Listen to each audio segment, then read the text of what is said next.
Welcome all to the Wild Wild West show. Thank you guys for joining us. Up there in the NHRT network, I got to get the pointing right, is our boy Richie Richey. He'll be out here in just a moment. Thank you for doing that, DZ. And then we got our Chargers host over here, and DZ. And I got to say, I like the background, bro. Yeah, man. It's a step up from the cell phone. Yeah, well, I ain't going to a computer, so we're Dude, just going to it's a learning process, man. I've been on my iPhone for a decade with iPhones. I haven't messed with computers in a while, so it's been a learning process. I was trying to do this last week, but, I'm a dinosaur, so. Yeah, well, I like it. It looks good. Thanks, man. Appreciate it. So I guess I'll have to buy a computer. I got one right here behind me, but I'm not allowed to use the one I have here with the dual monitors. That's my work PC. Can't use it for personal stuff. Gotcha. And I don't know. I didn't know if Alex is going to be here or not tonight, fellas. No, Alex, he's got to wake up early. He's got a case or something up north, so he's a no-show. But he is feeling better. Last week he was sick, so. Well, that's good to hear, Alex. If you're watching or seeing, salute, bro. Get you on next week. So I'm just going to kick it off because there was some major news today. Yes, there was. So my boy Max Crosby, the face of our franchise, got extended for a 3-year contract, $106.5 million with 91 guaranteed. So he's going to be with the Raiders for the next 5 years. Yeah. This is just showing that all the Raider players that are out there, hey, if you do the right things, you're going to get extended or re-signed. So he got the Brinks truck. Let's just say that. He did get the Brinks. I mean, deservedly so, dude. That guy is he is essentially the face of the franchise right now, right? He is, absolutely. Yeah. He's been that way for a while now. Even when he had great players like Devontae, he couldn't even compare to having Max Crosby, on the roster. So this is just great news. But what's crazy is that, again, it's going to be broken because it's an extension. But it's an average of $35 million a year, which is higher than any non-quarterback. Oh, yeah, it's insane. I think you're right. It's going to get broken. I think TJ Watt might break it, maybe. Who knows? Or whoever ends up with Myles Garrett. Myles Garrett, I can see that. But, Max, he deserves it. You guys are my rivals. We're all rivals, but the dude's a beast, man. And it just – he deserves it. He's the epitome of a Raider, in my opinion. You know what I mean? So he's the epitome of what a football player really should be. Yeah, just in the way of the work ethic that he has. He's like the first one there, the last one to leave. Let's face it, the Raiders haven't been great, right, for the last few seasons while Max has been on the team. But I know every time we've played you guys, I don't ever see quit out of him. He's just full go the whole game while he's in. So he's not. He's not pulling himself out. He's not quitting, nothing like that. So, Well, even like with high ankle sprains and stuff, he never wants to come out of the game. Right. And I think that's, what you want to see, like with every player in every position on all the teams. Right. So he's the epitome of what I think a real football player should look like. And, congratulations, Max. Salute on that, brother. I think that is just purely awesome. And I'm going to be kind of interested to see how they do this contract because the details have not been put out there yet, how they're going to spread it around or are they going to eat some of it this year? I know they're going to move up that guaranteed money, but I wonder how much they're going to put into that. They're like, are they going to fully guarantee it? We'll have to find out. Hopefully next week I'll have something to report on that front. So in a little bit lesser signing, which Minshew got cut as well today. So bye-bye, Minshew. Go eat a burger on another team. Jack, I thought you were going to talk about the most important news of who you guys just signed. Well, re-signed or signed with today was Kappa. Yeah. Which, he's got the ties with, Tom Brady and Spycheck, as a third-round draft pick in Tampa. And he played really well over there. But, when he went over to the Bengals, he was absolutely trashed. He's a triple crown winner for being trash. Well, yeah, I think he gave up like 54 to 58, pressures, like 8 sacks, He was number 1 in sacks, number 1 in pressures, and number 1 in hurries. And I don't get it. I really don't get it, but I guess they're just kind of going off of what they experienced in Tampa. Maybe they felt he was being used wrong with the Bengals. But, I mean, he got a $11.5 million contract. So in 5.5 or no, $11 million contract, 5.5 guaranteed. So that just tells you they see him as a starter. Yeah. And he's always played traditionally on the right side. So it's like, so again, he's going to have to, it looks like he's going to take over for Parham, or Parham's going to go back to the left side. I don't know what they're going to do there, but I can't say I was all that excited about that signing. Right. So I mean, one great one, good one. So one starter, one cut, and one guy that's like, yeah, okay. I mean, the most important news is Crosby's. I mean, absolutely. The Minshew news of him getting cut. I mean, in Charter Chat I'm in, a lot of guys were like, "Hey, we do need a backup," and there's like, "Yeah, why not? You could do worse. He's not that bad of a guy, man." I mean, he was there. I think last season, people were projecting him as your guys' starter over AOC. You know what I mean? And that just didn't work out. I thought AOC was actually going to beat him out because, the way Antonio Pierce talked, he's like, it's your job to lose. Yeah. And neither one of them played well. So how much better? They both play like garbage. I think they kind of started him off going, you know what? He runs a little better than, AOC 12. And the first 2 games, the first 4 games against good defenses where thought they would try to do more with the run on that instead of like more of a statue in AOC 12. So, but yeah, and there was an improvement when AOC 12 went in, but not by much.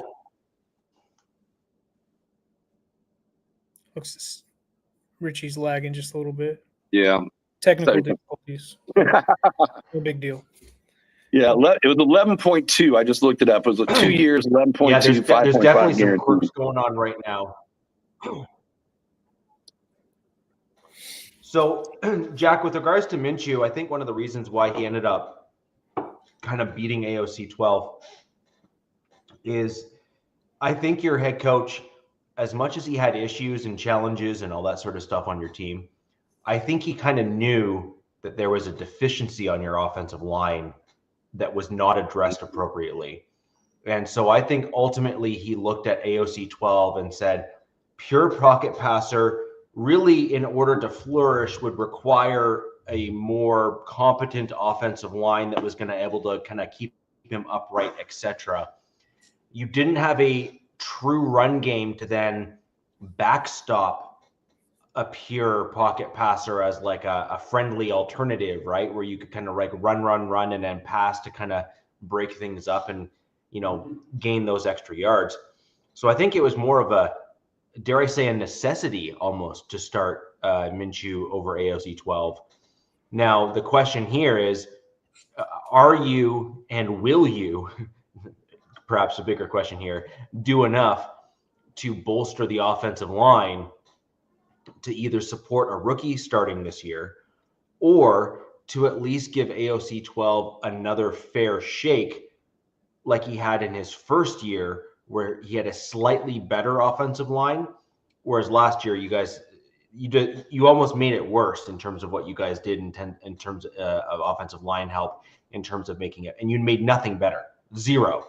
Nothing got better last year for you guys. Richie, do you think it was the run game that kind of made that line look a little worse than it was the previous year? Yeah.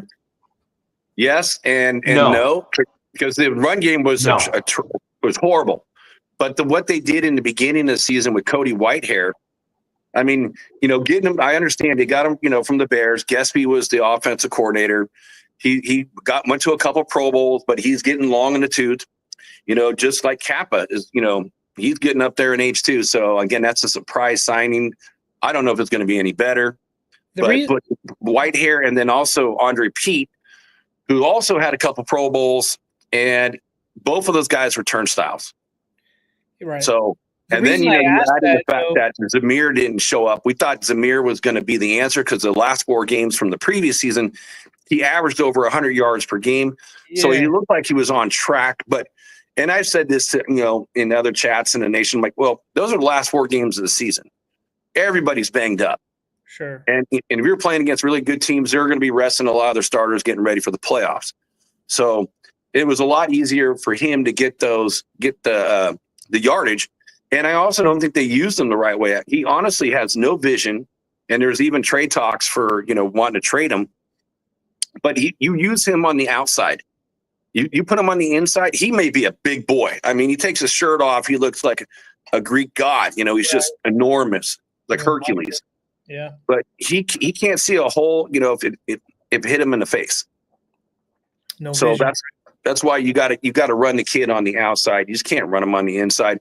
And talking about running, that's what AP want to do. It's just we want to be a power football team. But we're running a zone scheme, but we want to run.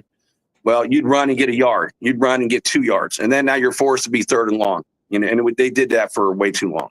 The reason I asked that to Richie was the Raiders last season ranked, I believe it was dead last in efficiency running. So I was like, that's got to hurt offensive line, especially. I mean, you're saying that you guys were running a zone scheme last year? We did. We did a zone blocking scheme. Okay. And that makes sense why Capo's coming over and guys like that. Okay. That makes sense. But yeah, you put a bad play caller, bad running backs, bad offense line. Well, yeah, you're going to end up in last place for that. Yeah. I thought Richie was going to say something. Well, you have a couple different problems there. One, do your players match the scheme that you're trying to run? So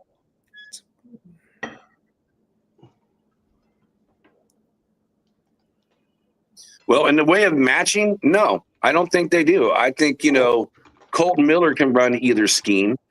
Parham's a zone blocker. James is zone blocking. JPJ can go do both. And then, of course, when they had Whitehair, starting, he was completely zone. And I think Jordan Meredith, when he took over, the offensive line play did improve. And I hope he's a restricted free agent, so I hope they do re-sign him to a contract. So what Richie was kind of alluding to makes sense for both of our teams as Chargers and Raiders, and probably some for the Broncos, but they're a little farther in their process. They're going to be going into year 3, 2 with us, and then you guys are going into the Pete Carroll spy check, however you say his name, that first season. He's right. There's players that don't fit your scheme, especially with what the Chargers wanted to do this year was this power run gap scheme with the O-line and the running game. And we saw glimpses of it, but it wasn't nearly what it needed to be. I mean, not at all, not to their vision. You could tell, and that's why they went super pass heavy, in the mid-season towards the later part of the season, especially there was like a gap of like 4 games when JK missed. They put him on IR, but yeah, it takes a while to get your players in to run the scheme you want to run. And it's unfortunately for us fans, we're like, what the hell? Why is this not working? And it's just like, it's a process, man. I mean, it takes a while.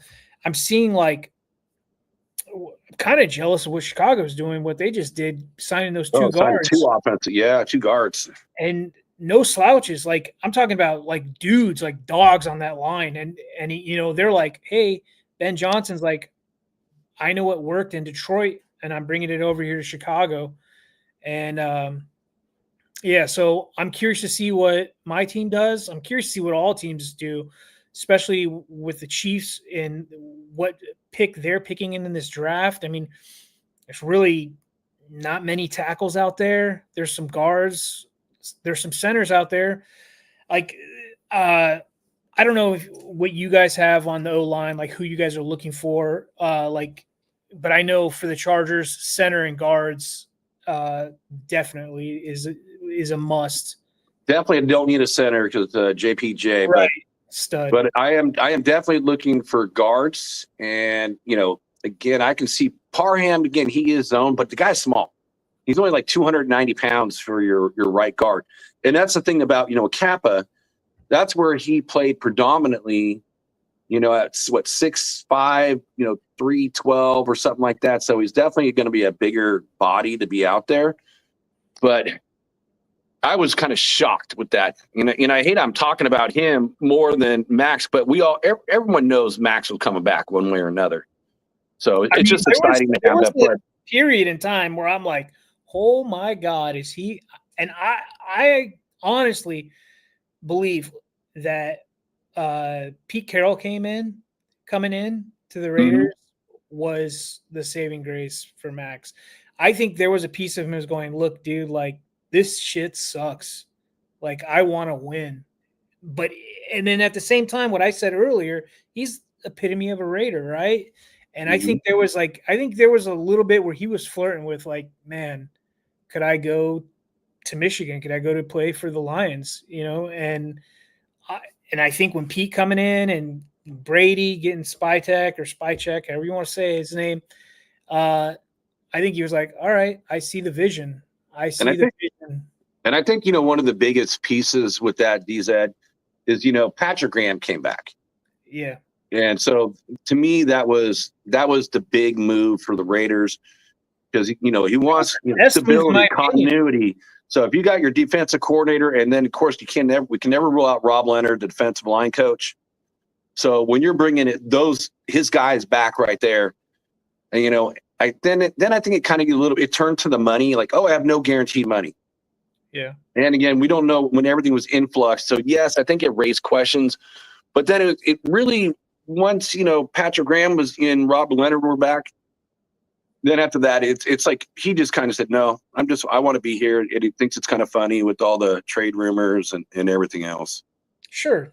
There was a piece of me that I was thinking, I'm like, man, like Raiders could potentially get I'm looking for the word, like the term, like the haul they could have got for him. Like a Khalil Mack trade the first time around. Yeah, it would have been insane. But, the thing is like good teams don't look like good players walk. They don't let them go. You know what I mean? They keep them. And Max, that's the face, man. Like, you let him walk. Who's the face? Like, Myers? Oh. I mean, Bowers? It's got to be Bowers then. Yeah, I mean that's because all the other veterans are on that team. Like a Spillane would be a guy I would say because he's kind of like, Max is like, Robin, and he's Batman. So he would have been kind of the next guy up, but it would have been Bowers, or actually maybe it might have been Colton Miller, but he's not that type of player. He's kind of quiet. He just goes out there and does his work and doesn't say much. Because, he's in line for a contract extension too. He's got another year left, but there's no guaranteed money. But, I never heard him talk about anything. You don't hear anything about him. So he's just kind of a quiet guy. But to have a vocal leader, like Max, then the team would have been decimated without it. There would have been nobody really to jump up in his place. But that's what gets me like, like we're talking about, our teams need the same thing. So, for me, I was shocked with Kappa. I was shocked. You're probably going, yes, sign him, pay him a whole lot of money, because I was looking at a Beckham. That was like the guy that I was kind of hoping for. He played right guard last year. From Philly, you're talking about? From Philly, yeah. Then before that, he was with the Jets, and that guy's a beast. He's like 350 pounds. He's a massive human, yes. So if you can get a guy like him, and you're going up against a Chris Jones, at least you got some beef there to go against a guy like that. So I brought up Kappa earlier because Alex wanted to make sure I let you know that we know about Kappa, and it's kind of like a wink, like Triple Crown guy. But Triple Crown of giving up pressure. Richie's comment, he said, RBs know for the Raiders they needed a better O-line, and then the RBs would have looked better. You also need to run the right scheme for the people on the roster. And we kind of went over that a little bit earlier, right? Yeah, we did. And hey, Cool Kev, Sacktown, Jeff, I see you guys out there, brothers. Yeah, no, it all goes hand in hand. I mean, bad coordinator. You're playing like a Cody Whitehair. And then, we did Munford, and he looked better like the season before. And, he got hurt, never came back. And, our rookie, DJ Glaze, came in and he actually played better than Munford. So when Munford was healthy, they never brought him back. Glaze and then, was third round pick, right? He was. And you know what? It's everyone kind of, including myself. So when the draft was on, he was rated a 6th round pick. Oh, wow. And so everybody, was like, what the heck, Telesco? What are you doing? But he had all the measurables that Telesco likes, the really long arms, big frame, got some weight on you. So, and I guess, at the time too, it's like there wasn't a ton of, right tackles that were out there. So yes, it felt like the biggest reach of the draft, and Raider Nation was really upset about it, including me. But, he proved all of us wrong. He did step up. And, he did okay. So hopefully he can improve from year 1 to year 2. But they are missing, I think, again, I said I want Meredith back. He's a restricted free agent, so he can only negotiate with the Raiders. And I'm going to guess he's probably going to get between 2 and 3, somewhere in there, that range. Yeah. So he'll be back. But we'll see when that happens. And then, they did one of your old players, the Raiders cut, DJ Turner. He was a restricted free agent. They didn't give him an opportunity. They said, hey, kick cans, man. Who? DJ Turner? Wasn't he on your team at one point? Doesn't ring a bell. Are you sure it's DJ? Maybe I'm thinking of Tyler Guyton. That's who I'm thinking of. Well, Jalen Guyton? Yeah. They already cut him. Yeah, he's gone. He was – his best year was Herbert's rookie year. And he was just like – it was him and another guy, Tyron Johnson, nicknamed T-Billy, that when you know how like backup QBs have the receivers that really aren't the starters?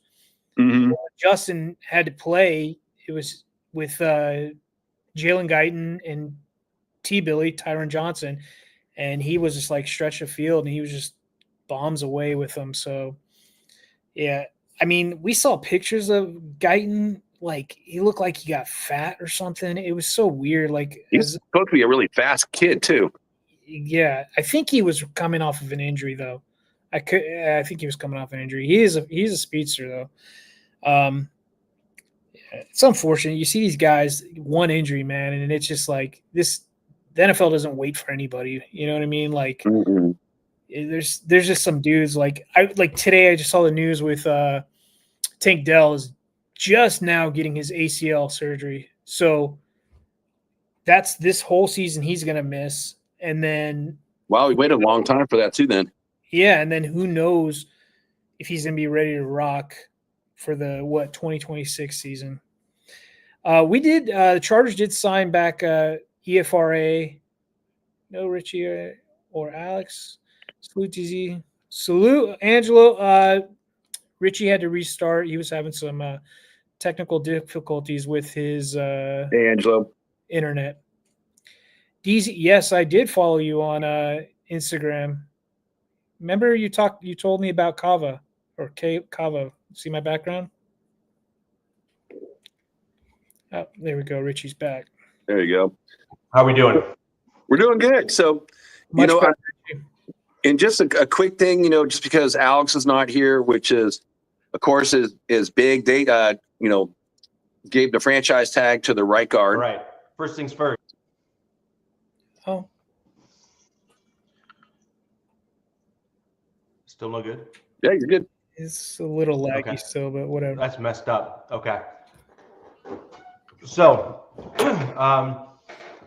go ahead, Jack, and I'll let you speak, and then we'll dive into the Underwear Olympics. Okay.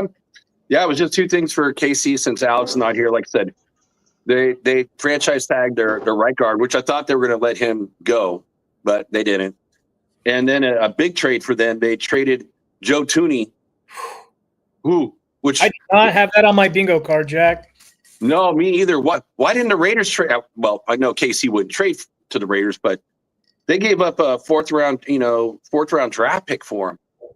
And that guy's And again, they had to do it because they franchise tagged their right guard. So, I mean, I see why they did it, but he's the only one on the team right now. I mean, again, things are going to change with the draft and, you know, other free agency, but he's the only guy that can go out there and play their left tackle position. I have a sneaking feeling this can come back to bite them, especially in this draft. Like all the top O-line guys, like who do they need a left tackle, right? That's their main guy. They need a left tackle and a right tackle. They need them both. So the guys on the street really not the best dudes, man. I mean, they're serviceable, but they're not the best. And well, there's really two. You got Baltimore's left tackle and you got the Rams left tackle. Ronnie Stanley. But what they're going to run you a ton of money. Yeah.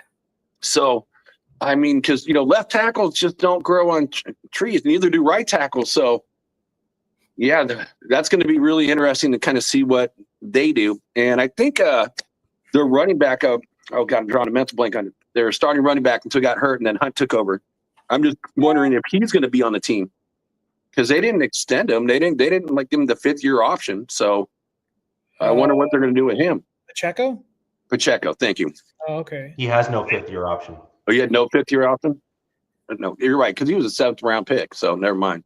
I got a feeling, sneaking suspicion, every one of our teams is drafting a running back in this draft. Oh, yeah. He was a 6th or 7th round pick. Yeah, that was a lot. I think he was a 6th or 7th. Yeah. He was like a 6th or 7th round, if I'm not mistaken, so you only get 4 years. I think he was a 7th. 4 years. Probably right. I think it was 7. I see them bringing him back. I mean, why wouldn't you? He was like their engine for that team in 23 before he got hurt. Mm-hmm. Anyway, Actually, sorry. On that note, just to kind of maybe step in and put on my Givens hat, if you will. I actually think that this is the year to try to force Pacheco back into the Chiefs because he's not going to fetch much on the open market. There's too deep of a running back class.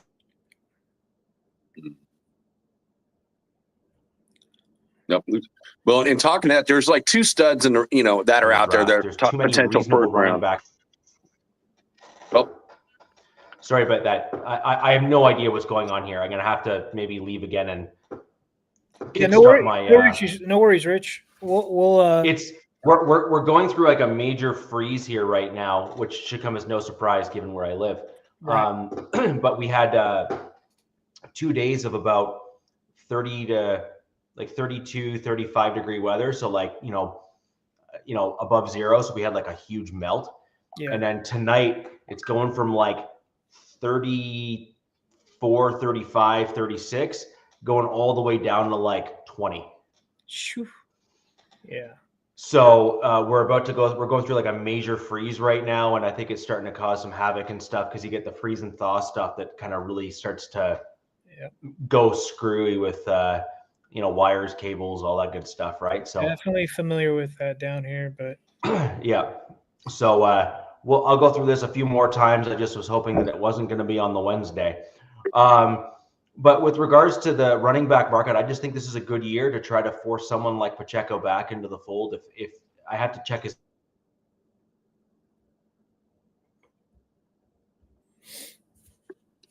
Okay, we kind of got what he was saying. I'd say do it. I'd say try to force him back. We're gonna have to cut this up. It's like a remix here we got going on. So let's just put it this way: there's two stud running backs that could be first rounders, and there's about 14 other guys that could be starters, on the teams this year. So yes, I totally get what he's saying, and plus there's a plethora of other good running backs like Najee Harris, Aaron Jones, Nick Chubb. So you got these other guys that are out there. So I can see what he's saying when talking for Alex and going based on these other cats. They could get him on a cheaper deal, but then again, all these other teams may be looking at it the same way. J.K. Dobbins is a free agent as well. Yeah. I know that they want to bring him back, but we still have Gus Edwards, and Gus was not the bus. Gus was not the bus. No, this year. I think if you cut him, you save about $3.5 million, Ooh. which would help quite a bit, especially with who's out there. And they did draft Kamani Vidal last year. He showed some flashes, but he could have been a project guy, just like their 4th round pick, the D end out of Alabama. But I mean, like you were saying, there's 2 certified. I would say there's more than 2 certified studs. I mean, you got Ashton Genty, you got Omarion Hampton, and then Judkins. I mean, there's a lot of guys. I mean, yeah. Well, top 4, Genty, the North Carolina. I can't always remember the names. Then you got the North Carolina running back, which, I'm starting to hear stuff now based on just the size and weight and speed. And, with Genty, being small, having fumbling issues, which is a concern that, the North Carolina running back can possibly take over. And then, of course, Hampton and Judkins, the 2 Ohio State running backs. I mean, they looked like they did pretty well in the Combine. I know that you're not super high on Genty as high as I am on him. You're concerned with his size. I mean, this kid, yeah, he played at Boise State, so people are like, well, who did he play against? I mean, I think there was a game he played against Oregon, who they were considered at that time the best team in the country, and he torched them. Like, he had his way with them, and Oregon's got some dudes on that line. I got some I'm trying to see. I had this. He ran like 192 yards with a 7.7 yards per carry clip against Oregon, and 3 touchdowns. Like, that's a beast of a game. Yeah, that and Oregon was they were the dudes at that time. Obviously, Ohio State, were the ultimate Well, team. and you look at it in Ohio State, that's 2 1,000, yard running backs. And they had 2 1,000, yard receivers. So, I mean, they're definitely spreading the ball around, and everyone is like being productive. Sure. And then that Notre Dame game, those kids look good. And Notre Dame has like one of the best defenses in the entire country. Mm-hmm. So I kind of, that's the whole thing. And I look at Genty and I'm like, boy, at number 6. You guys have the 2nd highest odds of drafting him, I believe. Well, I'm sure we do, because he's number 6. We got number 6. But then I look at, Campbell from LSU as an offensive lineman, or Mason Graham. So you just look at the guys that are potentially going to be drafted ahead. I think you could get Genty, further back in the draft. So maybe if it was like a trade back, but if you get a Will Campbell, which then again, you could slot him in at the left guard, then we're talking, a really good offensive line. Or you put a Mason Graham back there, and his comp is Christian Wilkerson, and you got 2 Christian Wilkersons, potentially, and a Max, and whoever they, put on the other side. Scary. It's like build the trenches. I always like to say build the trenches. And again, the running backs are so deep that you can still get a quality guy later on, and you don't have to burn the number 6 pick. Sure. My like kind of, I guess my argument against that is, if there's guys that I trust out there. You think it's generational? So this is where I'm going to get at. I don't really see size from running backs that big of a concern anymore, especially if they're this fast. I just, something about it. This game has changed. I know, I think in our group chat, Robert was like, oh, different times, different eras. And I'm like, yeah, this is an era where size is not as a big deal as it was. I feel like maybe 20 years ago as it was. 20 years ago, very few guys. One guy pops in mind would be Darren Sproles, right? Darren Sproles was tiny. Yeah. Genty's not Darren Sproles, even though he's listed at 5', I believe it's 5'9" or something like that. But Daniel Jeremiah is like my gospel. Like, what he says, I kind of like, I listen to, because he seems to have a good, I mean, he has like the perfect. He's got a good. He makes good choices. Him and Bucky Brooks. Right. Bucky, I feel like he carries Bucky, but I like Bucky as well. There's a couple other guys out there, and I can't remember their names off the top of my head. But when Daniel Jeremiah talks about stuff, I tend to listen. And his comp, I don't know if it was Daniel Jeremiah's. I think he said this is the comp he heard, and so he chose to run with it, was Genty's comp is LaDainian Tomlinson. And I'm like, wow. Oh, okay, if he's LT, but LT was a lot bigger. Well, sure. LT I think was like 5'10", I believe. I think he was 5'10". That's just an inch taller, really? But yeah, I don't think LT was a giant man, but LT was built, and so is Genty. I mean, Genty's a freaking dude himself. But one thing that's annoying me about this combine that just happened is all these top guys are they're working out in their pro days. So they're like, it's no shows to the combine. So it's just right now we're having discussion with all these guys, but all the top guys haven't done anything yet. So we really don't know, but I don't know. Especially in Pete's system, it's going to be a tough decisions at pick 6 for the Raiders to whether they pass on Genty and go for somebody else, because I could see the Jacksonville Jaguars snagging Mason Graham. I can possibly see that. Yeah. But also the defensive end, from Penn State, he's got a foot injury. So I'm wondering how that's going to impact him. Quarter. Yeah.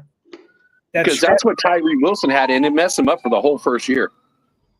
Yep. Because I think what they say about the stress fracture, especially where they're at, they just keep widening and widening, and I mean potentially can become just disastrous. So I would assume that whoever drafts Abdul Carter, I don't think people are going to pass on, but maybe he slides. That dude's going to be in a walking boot for. I can't imagine him going past Cleveland because that they're going to have to like trade their best player on the team, and who are you going to have to replace him? I mean, Abdul Carter probably might be sitting there for you. So there's your guy. Yeah, it's a tough time for being a Browns fan because I don't know what they do with that QB situation there. That just seems like a hot freaking mess, man. And you got Myles Garrett. He wants the hell out. He sees the writing on the wall. I mean, there's just some organizations, mine included, up until this new regime just came in, but you're just like, how do you get players to come to you? Like, and there's the opposite side of that is how the hell does Philly do what they do every year? They sign these guys to these guaranteed contracts with void years in them because their owner is ridiculously rich. And, like they got, was it Zach Bond or whoever they just re-signed again? Like, dude, it's like a cheat code. Certain GMs and ownership groups just be lucky to get to certain teams. You know what I mean? Well, it's just amazing how they play their cards right and they push money down the road, but they don't make it where it hits all at once. They'll spread it out for multiple years, and the salary cap keeps going up. They stagger it. Yeah, they do, and also they draft extremely well. Yeah, so they can let go of like a Darius Slay, a 6-time Pro Bowler. Yep. They already have a person in mind, to replace them. Mm-hmm. Yeah. Yeah. So the Rams were like that for a while too.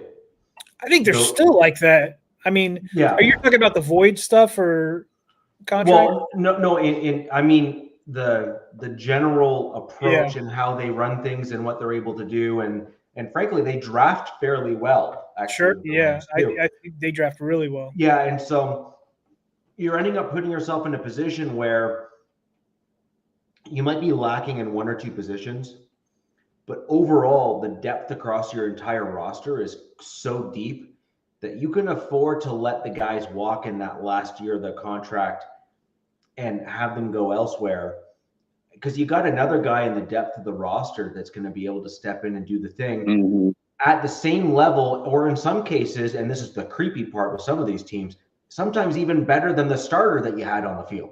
Yeah. Right.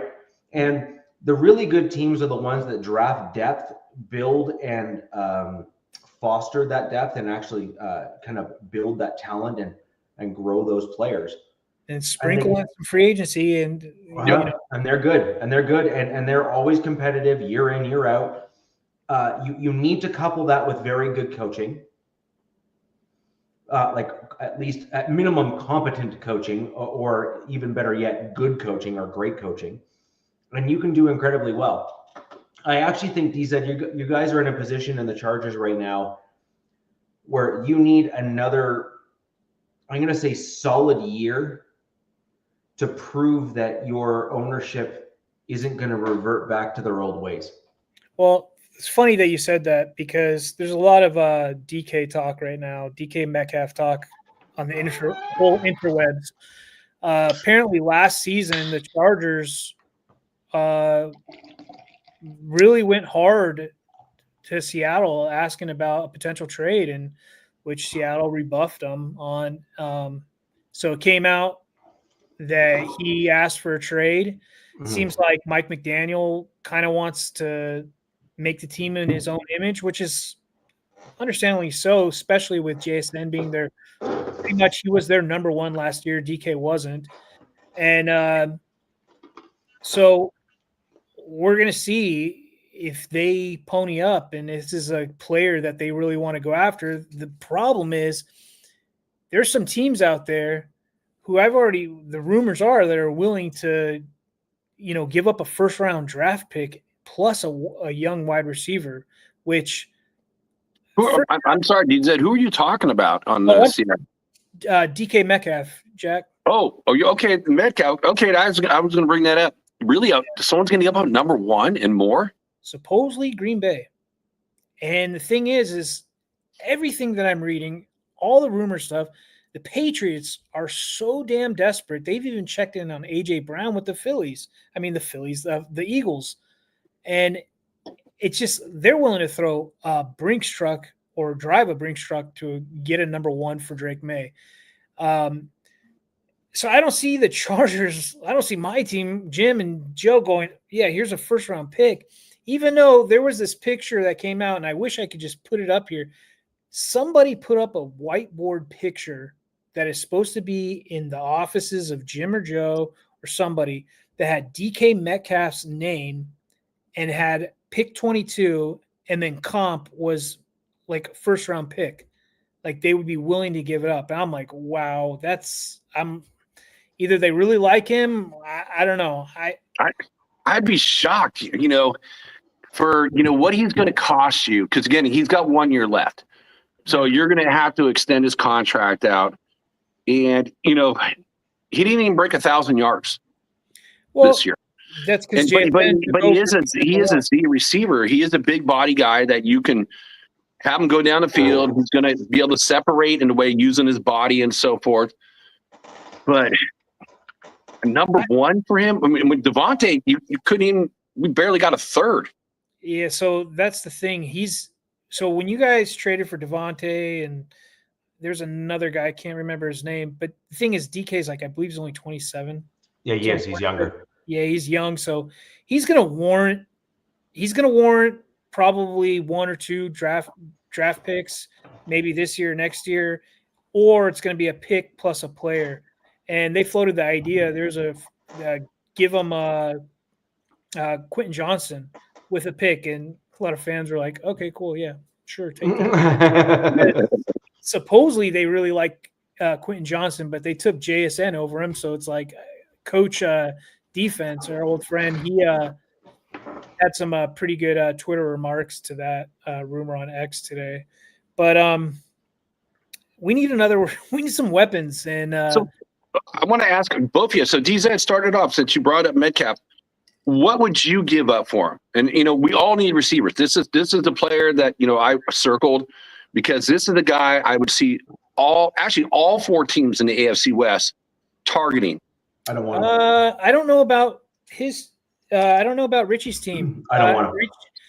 Richie's team. I think it's either somebody in the draft, but then I've heard rumors about them looking at Garrett Wilson. Maybe, I don't know. That could be a guy that they look at, but there's another Good guy. luck on that. I mean, There's now another we know guy- Devontae. He was rookie of the year. I can't see the Jets letting him go Yeah, or like trading him. Devontae, the whole rumor is he wants to come to the West Coast. Well, there's 4 teams on the West Coast. I doubt it's the Seahawks. And the Raiders look like they're having a fire sale. I'm not the Raiders, sorry. The Niners look like they're having a fire sale. They traded Debo, and now Ayuk's on the trade block supposedly. So I don't know what's going on up there. A lot of cap issues, I assume. And Ayuk could actually be an interesting. So I don't want DK, but Ayuk could be an interesting one, I think, for the Broncos. He's a little bit more, I think, in the like contested catch, decent route runner, kind of more of a hard-nosed football kind of guy, generally speaking. I could see him being a bit of a Sean Payton guy. But I don't think DK is. DK is too flashy. I believe that Sean Payton, if you want my honest opinion, looks back on the Michael Thomas thing and regrets the handling of some of those players. And I also think that that's why a lot of the players now are seeing him as a little bit too hard-nosed.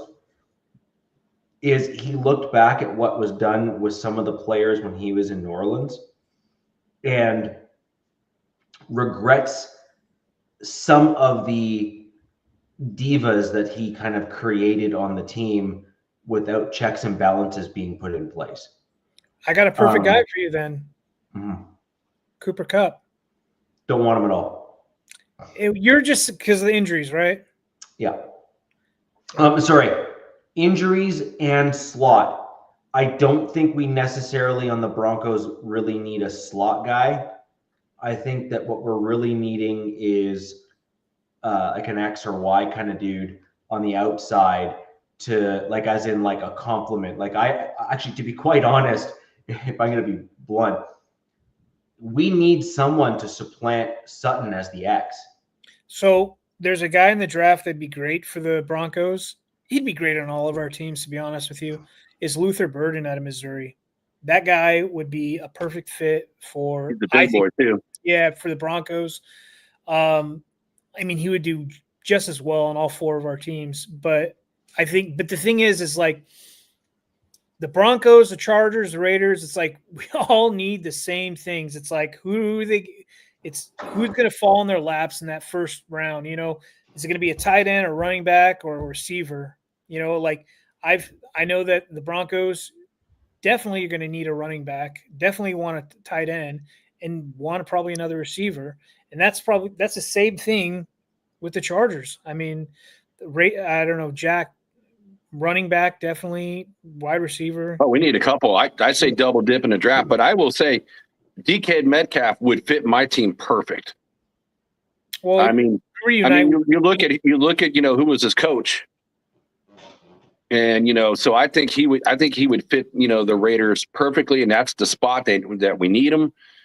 Again, I'm not giving up the 6th pick overall to get him. So that means at worst or at best, I can give up a second round pick at number 37. I think the Seahawks would be batshit crazy to ask for the 6th pick for DK. Like, there's no. Well, the Raiders would be batshit crazy if they took it. Yeah. So, no way. Well, actually, okay. So here's a question for you. Mm-hmm. So you're at the 6th pick. You're outside of where a quarterback is likely going to fall, right? Or a quarterback that you would want to take at the 6th pick, for that matter. You never know. Now, see that. So now, I'm just throwing it out there, right? So let's go hypotheticals. Yeah, throw the dart. What about a pick swap plus DK? What about what? Oh, A pick swap you cut out. plus DK. So like if I'm the Raiders, I'm saying, look, DK is not worth the 6th round pick. Right. However, he's got 2nd, 1st round ish maybe value given the draft, because there's not a tremendous number of wide receivers in this draft that are going to blow your socks off. It's the running backs, the tight ends, the D line, even some of the corners. Actually, there's a reasonable depth at cornerback position in this draft as well. So what is Seattle going to give the Raiders for DK? Can you cut out? You're going to get DK, and you're going to get their 1st round draft pick, and then you're going to give them the 6th. That's what I'm looking up. I don't know what Seattle's pick is. Let me see.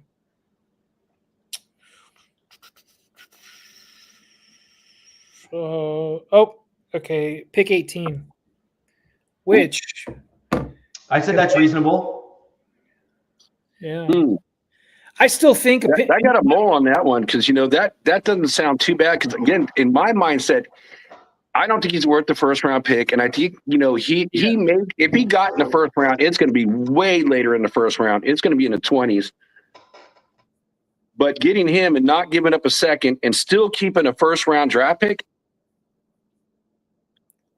I would have to do it. I would have to say this, guys. It would have to be at the time, and I would say yes if I knew like two players were gone. If Compton, the left tackle, or Mason Graham, if those guys are gone, then it doesn't sound like a bad trade. But if one of those guys are on the board, nah, sorry, DK, because you know what? I see another guy that can fill the needs of, and it's not going to cost you anything. Is Godwin, and he's got the Tampa Bay connections. So, and he's probably not going to cost as much money coming off of that injury. So this is why I don't think DK is worth that first round pick, is because he's going to want a contract, right? He's going to want big money. So what I think he's worth is probably a pick in this draft, whether that be a second or third. I know people don't even want to pay him that. And then a future pick, a 2026 pick, like a fourth or a third or something like that. So it'd be like 2, unless they want one of your guys, unless they want somebody you have, which we don't really have anybody. We're not giving up Ladd. You guys aren't giving up, any of your guys. I mean, Mayer, potentially. I know Mayer's on the trade block. Okay. No. Seattle's going to be looking for D linemen. They just got rid of a whole bunch of them. So they got rid of DJ or Draymond Jones. They got rid of the other D lineman on their team. I can't remember his name. He was kind of a bit of a fan favorite. He had a reputation within Seattle.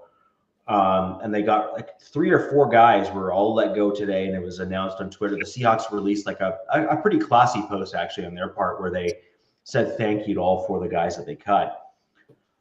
And so if Seattle's looking for D-line depth, and if you have a D lineman on your roster that they're like, well, like they're going to be cheaper than the dude that we cut, but we're going to be able to maybe get similar production from them, then that could be a trade offering that they're interested in, for example. So I just popped on. I'm going to retract. I'm going to say, no, I don't want that trade, because I'm thinking about it. In reality, just think of what you can still get on the free agent market, not having to give up draft capital. You're not having to go that far back in the draft. If it's not a third round, because they have an early third round. So, I'm thinking, again, I've never thought first. I mean, that blows my mind at any team within first. Yeah. So at pick number 68, yes, I would do it. If not, sorry. But I will say, what's going to be interesting, as probably a number 4 receiver for the Raiders is going to be Tyler Lockett. Because they're letting him go. That's the guy I see coming to the Raiders. I don't see DK going there. And and this is me being like, fingers crossed he comes to LA. He works out in LA in the off season, and we have his old wide receiver coach, and they're really close. So I'm like, all right. And another thing is we got some weirdos on our fan base. I mean, when they were going through the whole process of trying to get Jim, we had dudes stalking them wherever they were going to eat dinner and stuff like that. It was hilarious. Well, apparently the Chargers put out like a thing right after the season ended. It was Jim at his office or whatever, and they had stuff on the whiteboard, but they had a TV on, and they blurred the TV out. Well, somebody figured out a way to unblur the TV, and it was DK Metcalf highlights. So there's like all these like tinfoil hat fans, conspiracy theorists putting all their things, and they're like, it's DK Metcalf. And so right now, Josina Anderson put out, which is crazy because we're talking about first round, second round picks. She put out, I'm told there's a team willing to give at least a third round pick for DK Metcalf. See, third round, I can see that, It makes sense. So maybe that Green Bay stuff was just all bullshit, right? Like, So a lot of smoke and mirrors. But, I will say this, is that, I think Devontae could be going your way. I can maybe also he might go to the Niners. Or, again, wherever Aaron Rodgers ends up, if they do like a package deal and they say, we'll take a little less money because we're towards the end of our careers and we'll try to come together and, not, crush your cap. Yeah. Our fan base, I know you guys don't need quarterbacks, but I can see, that happening for a team somewhere. Our fan base is definitely divided. It's like half Devontae, half DK. Personally, I'd love them both. I think they both have stuff left in the tank. But if you're going to give up any sort of, you wouldn't have to give up capital for Devontae. Devontae. Yeah, that's just signing. And he would then become the best receiver in the AFC West. If he comes back. I don't. Well, let's see. Potentially. Yeah, he's still really good. What he put up when he I know it was a shitty year for him. Leaving the Raiders, going to the Jets, but he still put up some pretty respectful numbers on that freaking whatever. I don't know, that hot mess of a team out in New York. But yeah, he's still really good. He'd pair really nice with Ladd, and he'd do the for anybody really, right? For any team. Yeah, right. Yeah. He's still good. The way I look at it, I'd say 3 or 4 years ago, but he's still a quality wide receiver. I would take him on the Broncos. Actually, I actually think that he would be a good wide receiver for Bo. Yeah, because I think that Bo has the accuracy that kind of like a younger Aaron Rodgers had in terms of throwing the football. Rodgers was obviously a little bit better at protecting the football, but let's be real, Bo Nix was a rookie and he was kind of thrown into a bit of a, baptism by fire, so to speak, in terms of on the football field, right? He was just tossed in there and be like, I hope you figure out, and by the way, yeah, your head coach is like an offensive mastermind.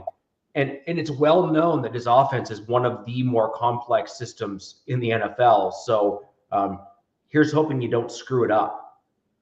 Right. And so I think you saw Bo with a lot more comfort level as the season went on in the Sean Payton offense. And I certainly think that Devontae Adams would certainly fit the mold that I was referring to earlier in the show, which is I want an X receiver to kind of throw Sutton into a secondary role. I've always viewed Courtland Sutton as a number 2, a T. Higgins good number 2 style number 2. Yep. It's a shame Tim Patrick never worked out. And then Tim Patrick was great, and he still turned out great. In fact, if we're going to be honest, when Sutton got hurt, Tim Patrick almost fully matched Sutton's stats that year without another dude to take pressure off of him. Yeah. I always liked Tim Patrick, man. And it just was, I think it was back-to-back injuries, right? Yeah. He's a free agent this year as well. From any Detroit. chance of bringing him back? I don't know if I would want him back on the Broncos as much as I love him. I think he's great. I just think that if you're being honest with what you need and what you want and the skill sets that you require on the roster, we no longer need the veteran big body catch radius guy. We already have Vele and we have Courtland Sutton. Forgot about Vele. Vele is basically the Tim Patrick replacement. And he proved that he is, in fact, at that same general level as Tim Patrick was. He had that kind of catch radius where you throw in his general direction. He did well. Sean Payton has praised him like nobody's business, which Sean Payton doesn't just give out compliments all that often unless you've done well. So I think Vele really surprised Sean Payton in terms of just how well he did in year one. And I suspect Vele to take an even bigger step forward in year two. We have Franklin, who I expect to actually learn how to catch a football and actually do better this year than he did last year. So fair enough. So now what you really need is you have a speed dude in Franklin. You have Courtland Sutton, who's kind of like a possession, kind of big body receiver. I think that you need, and Franklin, I think, is going to be the slot guy, which is why I wasn't a fan of Cooper Kupp. I just think you leave Franklin in the slot, and then every so often you just say, dude, Jets. and then let them just burn down the field like we saw a few times this past year and go from there. I don't mean Jets because we don't want to play like them, but we got a question down there. Hey Alex, by the way, it was good chatting with you, man. Welcome to the show. Salute. So my answer to that would be maybe. And there's a couple of different maybes. Number one, if one of my guys is there, I'm not hesitating and picking him. Again, the left tackle, defensive tackle, if either one of those guys are there, I'm taking them. And it really depends too, because Jackson Dart he's moving up the boards right now. And he'll probably be a later round, first round draft pick. And I actually saw a draft today where they had Dart going ahead of Shador at this point. And it also makes me, curious in the way of Chip Kelly going, you know what, just say, forget it. We'll wait till the third round. We'll get a veteran quarterback. We don't want any of the rookie quarterbacks really to start anyways right away. And then maybe he'll take, Will Howard, like his old quarterback from Ohio State. So I can see that happening, potentially in the third round. So it really depends on how the draft board, kind of falls out. But if none of my guys are there, I would consider it. And then, oops, wrong way right there. DZ's like, hey, you take Genty, if he's out there. So it just really depends on the board. So you brought up something that doesn't really have anything to do with our teams, but it's the Browns. Like, what the hell do they do? Like, yeah, Garrett wants to walk, but you roll out. I mean, they paid whatever his name is, Watson, that guy, a shit ton of money. Oh yeah, it's all guaranteed too. But then there's I'm hearing there's a way they can get out of a lot of that or something. There's some weird way they can get out of it. And I'm like, do they just draft another QB or do they go Abdul Carter and get another edge? It's like, I don't know, man. I don't see Abdul Carter makes sense. But, again, that foot injury, who knows what that's going to do to his draft stock. But, yeah, I could totally see Abdul Carter. I think that would be a perfect fit for the Browns. No, I just don't see them rolling with Deshaun Watson, but that's just me. I heard rumors maybe Aaron Rodgers and do the package deal. Aaron Rodgers goes over there with Devontae. Rodgers is not going to Cleveland, man. That's like purgatory, dude. That's not. Well, it is. Yeah, but he's limited options though. I don't know where. I think the best bets for Rodgers right now is Indianapolis. Makes sense to me. Go to the Colts. I don't know. I mean, AR5 is obviously not a freaking quarterback, starting caliber quarterback in this league. And then I see Titans potentially drafting a QB. I mean, Will Levis, I don't know. I mean, if you can get Cam's like the one guy that he seems like he is the most ready, most prototypical. He kind of reminds me of like a not as good version of Jaden Daniels. But that means he's still a good player. You know what I mean? That's kind of where I see that kid. Sure. And if anybody can say, hey, I'll take a lesser version of a Jaden Daniels, a lot of teams, I know my team would be all over that. Yeah. So again, Alex, if I will say this, if Cam Ward were to drop, then yes, Raiders taking Ward would be the number one pick for them. Makes sense. Yeah. We are just going to kind of go back and actually start covering the combine and stuff. We are seeing some interesting things in terms of holdouts. We didn't really ever get holdouts per se in terms of drills and all those things a lot of the times at the combine. Dude.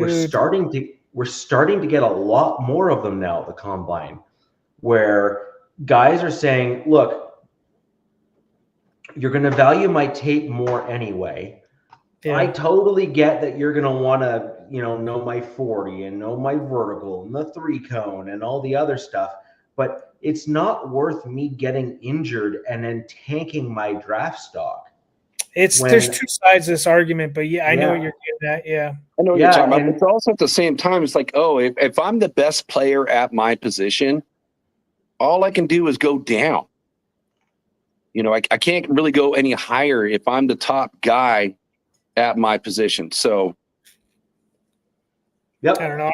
I'm seeing like guys like I think it's T-Mac Tarario McMillan. I can't even say his name, but he's not doing anything apparently. So that's going to hurt him. I mean, Yeah. that's one of the players where there are some good wide receivers. There are going to be multiple first-round draft picks. And for him not, you know, running, you know, just to see his speed is really – it's going to hurt him. He's been dropping and dropping because, you know, McMillan was one of the guys that I actually thought about him, like at number 6. You know, I had him with my top 3, you know, people that I wanted.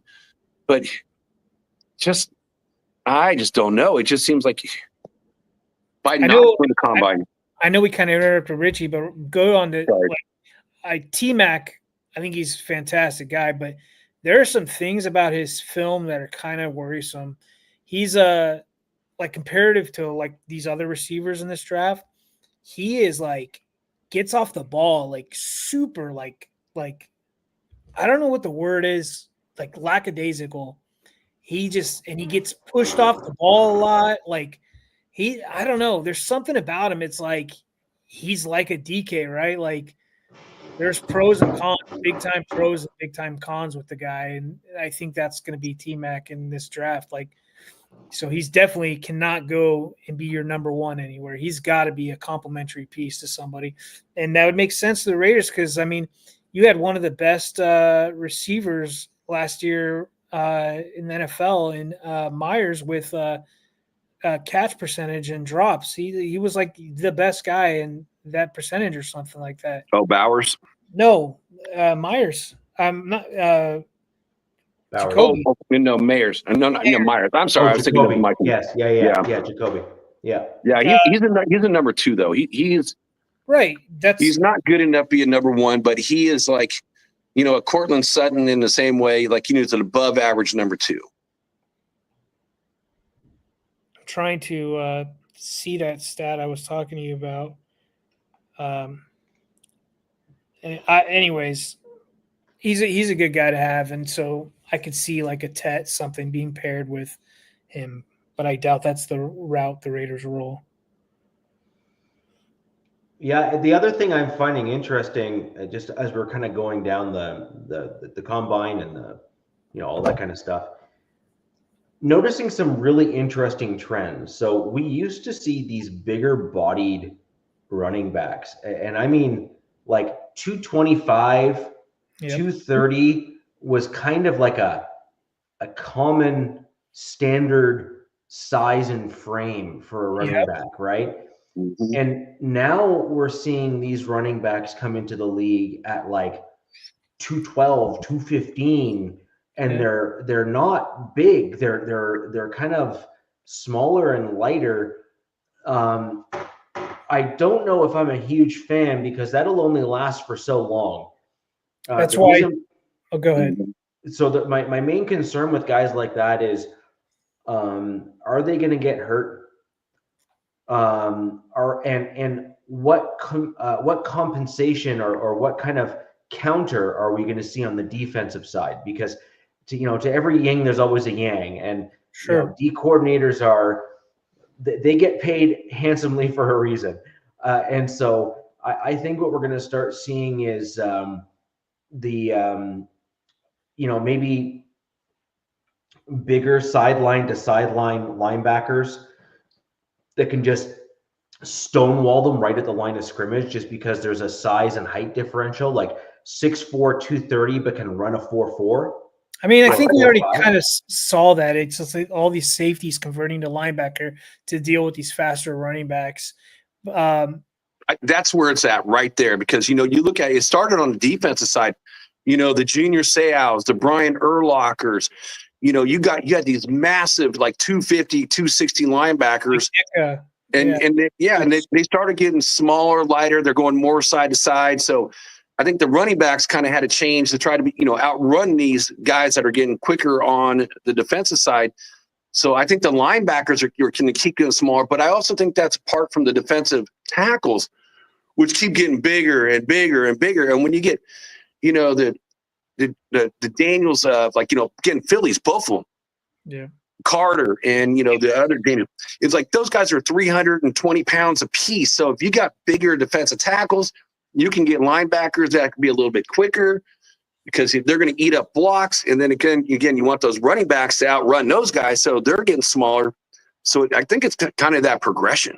It's right crazy. It's these, you kind of said something. It's like the trenches are just getting, they're like cyborgs. These guys are like built in labs because both sides of the ball, these O-line and D-line guys are just insanely getting bigger and more athletic.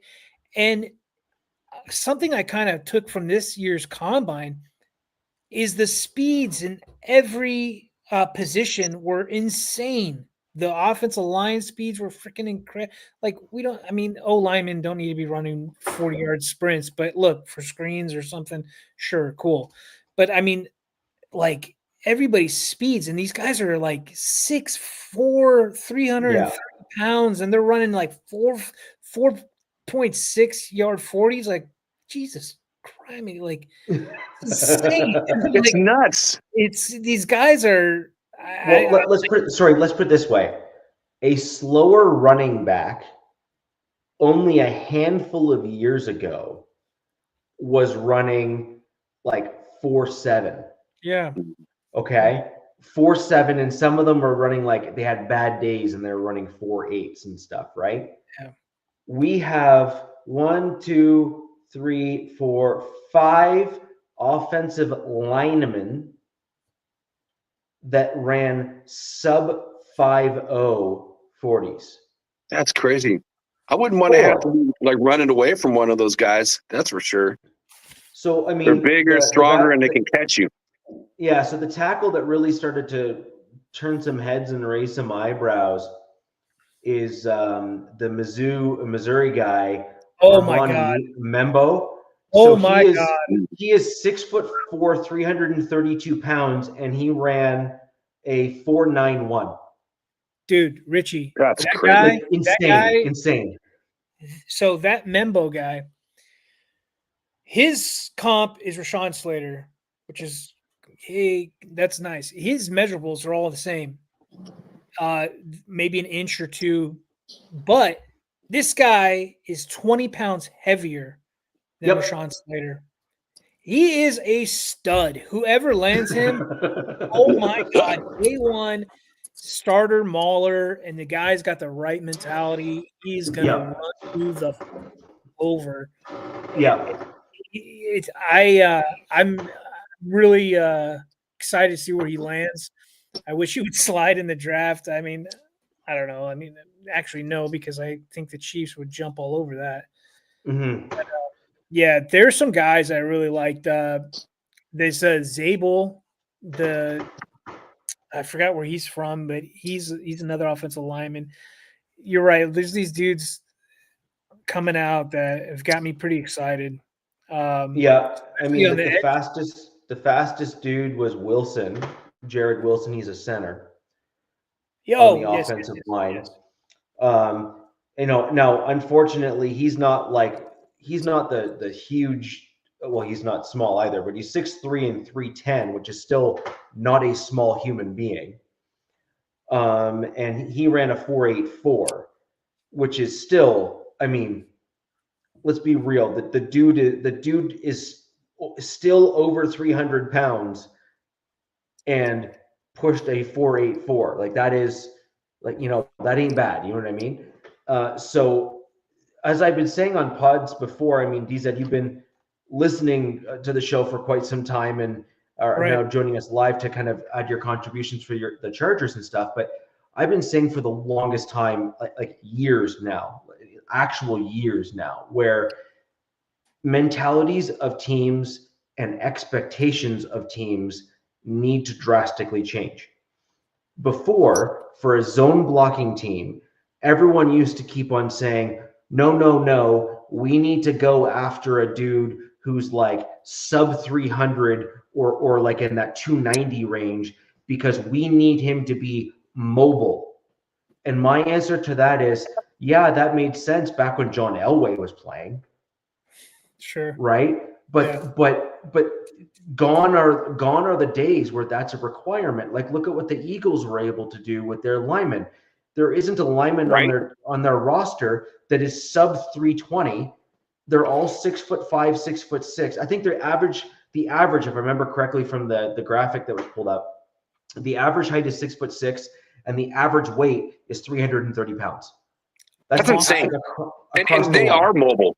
Yes, and they move like crazy, right? And so the whole point is, gone are the days where you require the lightweight dancing bears, as they used to refer to them as. You can start shifting your focus and actually start looking at these dudes that are 6'4", 6'5", 6'6", 6'7", 320, 350, 360, 330, because these guys are training now from all the way back into high school and middle school, as these young boys are clearly starting to show that they're freak athletes, and they're training to run quick and be mobile and all of that kind of stuff. So it's insane. There's something I about. wouldn't want to have to pay for that food. I'll tell you that. No. Hello, Willie Wayne. Salute, bro. There's something about like O-line and D-line guys that I'm like, how long does this keep going for? Because like, unless you have like access, which I don't think a lot of these kids do growing up, to camps, there's flag football for the DBs, wide receivers, quarterbacks, running backs, and stuff like that, the safety kind of guys. But like where do these guys go? Like, where do they train? And unless you have, I mean, maybe they just like somebody. There's summer camps. There's summer camps all across the country. But not for everybody, dude. You can go probably any city and find a flag football like league or something point to train, being a wide receiver, running back, or something like that. But I'm wondering how long this keeps going for. But I actually think what you're going to get is like promissory contracts where these young linemen will say, if I make it to going pro, you will let me join the camp to do the thing. My parents are like, I come from a not a privileged background, we'll say. Sure. And while I can't afford to pay you the $5,000 or $10,000 or whatever it is for me to travel and go there will be a almost like a promissory contractual obligation that the first $5,000 from the contractor signing bonus or whatever goes to pay down the debt, if you will, of being able to attend, because it's basically almost like it's like the equivalent of a professional college almost for a football player, right? Which is, all right, you're going to be maybe an elite level offensive tackle or an elite D lineman. Well, where and how are you going to hone your skills? Well, if you come from a not privileged background, but are certainly looking the part from a skill set perspective, that's a wise investment for somebody to make in you and for you to actually make in yourself as well. Yeah, I could see that. I mean, I don't know if that's like, I don't know if the law's there for that yet, but I can definitely see something along those lines. Well, they're called promissory notes. It makes sense. And so the lawyer isn't here today. Right. I happen to be the son of one, know many, and have worked for multiple law firms. So I just happen to know, we'll just say, far more than most when it comes to that kind of stuff. And it's basically a promissory note that you would sign. It's the form of a legally binding contract that basically states that it's almost like a legal version of an IOU. Yeah, but then here we go. We get into some kind of weird stuff. Can you do that with a 14-year-old kid? No, you do that with parental consent. Okay. In some states you can, with parental consent, for them to enter into the contract. And in other states, the 14-year-old can, in fact, provide informed consent. I don't know all of the states, but I know there are some where they put you through a process to deem that you are mentally competent and able to make a decision. The contract's going to be with the up. parent, and the kid's going to have to pay the parent, because the parent's going to have to pay the team, because you can't have a legally binding contract with a minor. So it's got to be the contract with the parent, and the kid's just going to pay through the parents. I'm saying this because, like, I'm just like, I don't know where these O-line guys, like, it's an extremely important position, especially, you know, in this day and age. You've got these quarterbacks that make astronomical amount of money. I honestly think that quarterbacks should have a separate salary cap. Should not be the quarterback cap should be completely separate from the rest of the team, because these guys make an astronomical amount of money. And I mean, it's just the nitty gritty and all the weird. How would you do that though? If you made it a separate cap, and it should, it's gotta be, it just makes sense in my opinion. I don't know. It makes, you want everything part of the same pie, because you want the team. You want the team to be collectively accountable for the end result. So if the quarterback is getting, like as an example, there was plenty of chatter out of the Broncos country with regards to Russell Wilson, that his teammates were just losing their crap on him in terms of how he was acting versus his performance.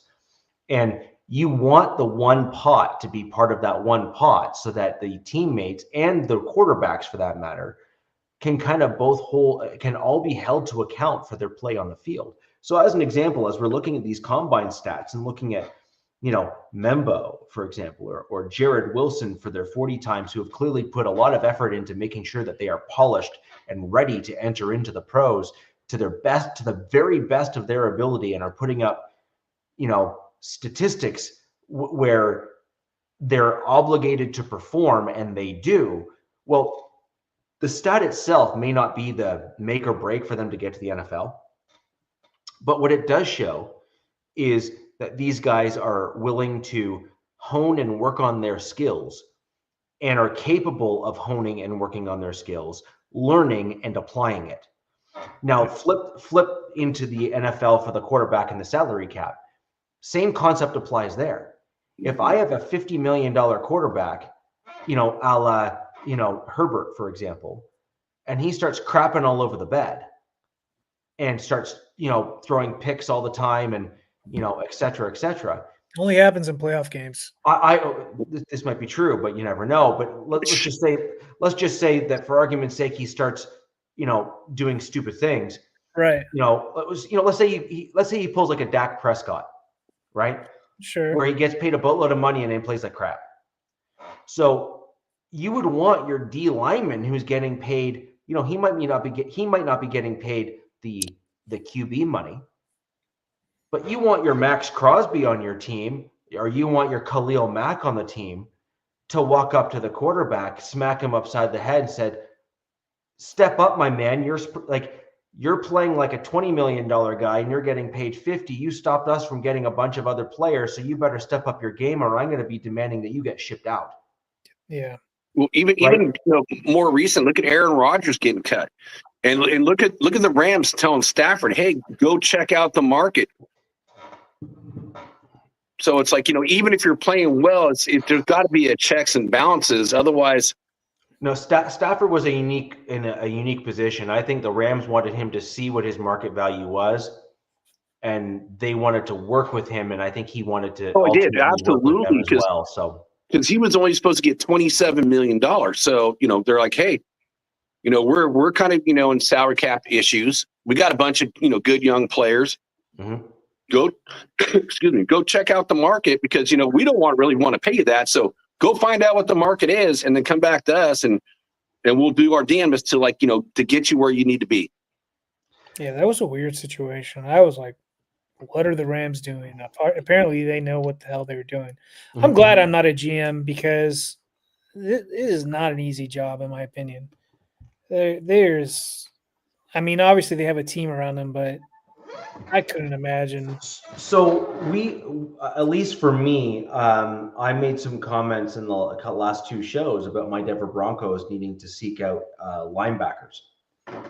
And the one thing, just to tie back into the show, what we were talking about earlier, as we look at the combine and look at the stats, specifically the 40 stats, Not that that's necessarily the be all and end all, because that's only straight line speed, but it does show to some degree, how fast could you be, in an ideal, circumstance, and, assuming that you're training for track and all that kind of stuff. So we have to kind of take some of it with a grain of salt, but generally speaking, I'm not seeing a tremendous number of inside linebackers or linebackers here, to tie back to what we were talking about before, that are blow your socks off kind of guys in the speed game in terms of straight line speed. There's one dude here, Kane Medrano, with 4.46, which is more than respectful.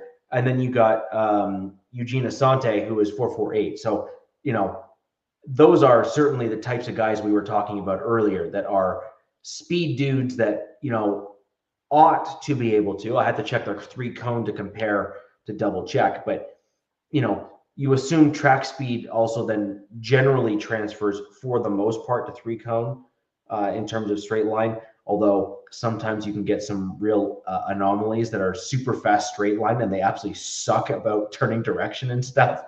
But most of these guys, if they're kind of good at the track and field sort of thing, typically their numbers, generally speaking, are well above average across the board.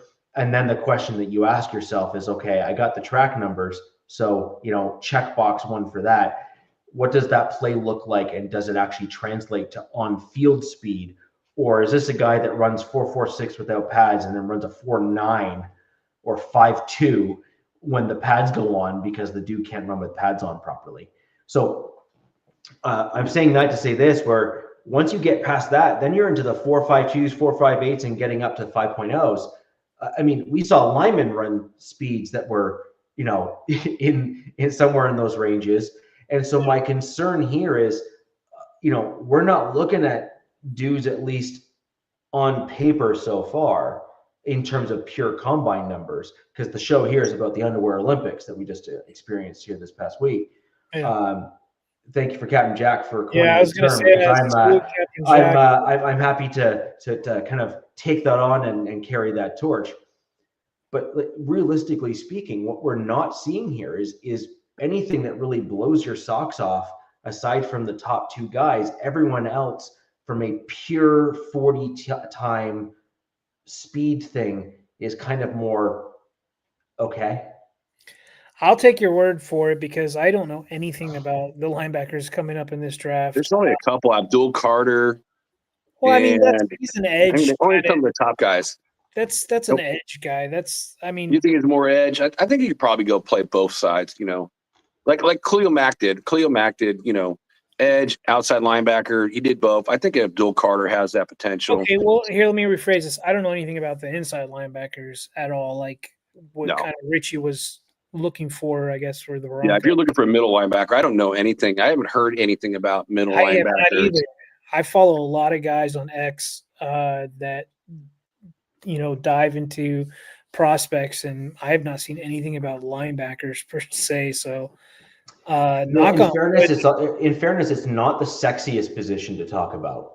Sure, and that's another position that is kind of like going way the dodo bird, and it's like it shouldn't, because it's an extremely valuable position, especially these new hybrid linebackers I was kind of talking about earlier, that these safeties becoming a linebacker, converting into a linebacker. I mean, it's an extremely important position. And I know that our last coach, I forgot his name, dipshit, I don't know what his name was, Staley. He didn't value linebackers, and it showed. I mean, we got ran over by any type of, a powered gap scheme. We just get destroyed. You try to put 6 DBs out there, like, give me a break, dude. So I think linebackers is extremely important, undervalued position, and I think that's the way people felt about running back up until recently, especially with what Saquon did last year, and some of these other teams, like what was it, Bucky Irving was a 6th-round pick or something like that, and anyways, I think we're starting to see a resurgence of these older positions that were kind of like in our heyday, Jack's heyday, Richie's heyday, the linebacker, the running back, they were like the kind of the dudes, right? And I'm slowly starting to think that we're seeing a resurgence of those positions coming back into popularity or in demand, I guess. Running back, I completely agree with you on. I think running back position is going to start coming back into being a more position of value, given the 3 different options that the top running backs are now starting to show on teams. You have the pass protection, you have the running, and you have the pass catching. Yeah. So pass pro, pass catch, and run. And most top tier running backs, for the most part, are within upper echelons in all 3 of those categories. Yeah. And so I think that is something to kind of keep an eye on. Now, I do think that what we are seeing is the haves and the have-nots, or the haves and the have-nots and the have-yots. I think is really the difference there, which is, you're getting the Derrick Henrys of the world that are just different planet. Yeah. like different breed. They're my son always says I'm built different. And you got Saquon Barkley, Derrick Henry, and a few others. There are a couple others, but generally speaking, Derrick Henry is a defensive end that runs like a running back. Yeah. Like the dude's just enormous. Yeah, like he is like, if you want my take, I actually think that he's Hall of Fame worthy. And I believe he's Hall of Fame worthy, not necessarily because he has put up some pretty incredible stats in his career, but I don't believe that you can talk about this generation without bringing up Derrick Henry. He has the nickname for himself of King Henry. He's got the aura around him of just being almost untackleable for many, many years. And he had a few seasons there where he was the guy. I was like, I don't know if he's gold jacket guy yet. I had more Ring of Honor kind of guy, but I could see the argument for the gold jacket. I could see the Hall of Fame. He's like Tyreek Hill as far as I'm concerned. You can't, like, Tyreek Hill has got a ring, but he's never really been like, he's never gotten like the MVP per se, as far as I'm aware. He's been, obviously the best wide receiver on the Chiefs there for a little bit, but in the NFL, in the NFL for at one point, but he's never extended that play to other teams. Whereas Derrick Henry went from one team to the other, and it's like he never left the original team. Like, it's literally the same dude. Like, he showed that the reason was him, not the team. Okay, let's go. Let's talk about Saquon then. I mean, you look at Barkley and what he's done. He had a pretty impressive career, and then he goes to Philly and just starts blowing everything up. Mm-hmm. I mean, now he's the highest paid running back in the NFL. Is it the NFL history? Philly was Ohio State. Like, they're a loaded team. I have to take a lot of what they did and a lot of their players with a grain of salt, because it's the right, like, their upcoming free agent Sweat, and then Milton, I believe, is his other name, the other guy, the other D lineman. Mm-hmm.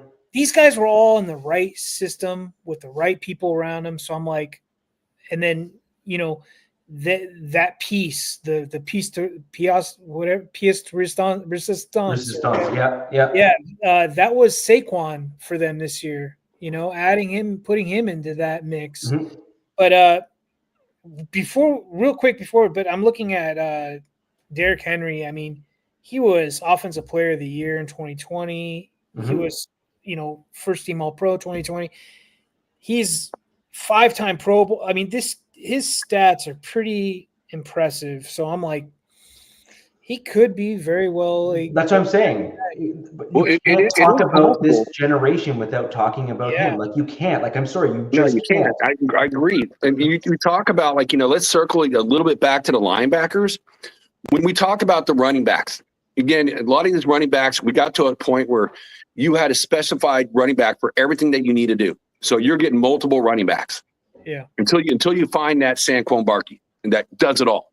Yeah. So the same thing's going to happen with the middle linebacker. I'll take like a guy like Perriman. Perriman is a beast going against the run. Talk about Denzel, right? Yeah. He's a beast. I mean, he's a great tackler. He knows how to get between, the offensive line, to get in the backfield. But then when you put him in pass coverage, he's a liability. Yeah. So until the middle linebackers kind of find that same mix of where you can tackle, you can run defend, you can pass defend, and be quick, that position is going to be devalued. But again, it's going to be one of the cheapest positions. But once these guys kind of step up, like we're talking about the running backs coming back, once these players start finding these things and they got that below the 4.5, 40, and they can do all those things, that's when you're going to see the position come back. And, teams are going to be all over it because it's a cheaper position to pay for too. For now, we'll see if that comes back. Because I remember when running backs were getting the bag, which they rightfully should get the bag. I mean, their career is so short. So the thing is, defensive linemen though have really, we'll call it, done their job, I think is probably the right way of putting it. And so what the D linemen have done in today's day and age in the NFL is they themselves have actually devalued the inside linebacker position quite substantially. Yeah, absolutely. And so in fair, like for example, what is it? Davis on the Eagles as an example. Yeah. Like that dude ran, what was it, like a sub 540 at like 340 pounds, I think, or 335. Like it was something where he also jumped out of a pool. Yes. Yeah. Jumped out of a damn pool. Yeah. So as you were saying, when they finished building him in the lab and then blew up the lab. Yeah. Just for good measure, because you can't have too many dudes like that running around this world. No. You just can't. Where do these people come from, man? Right.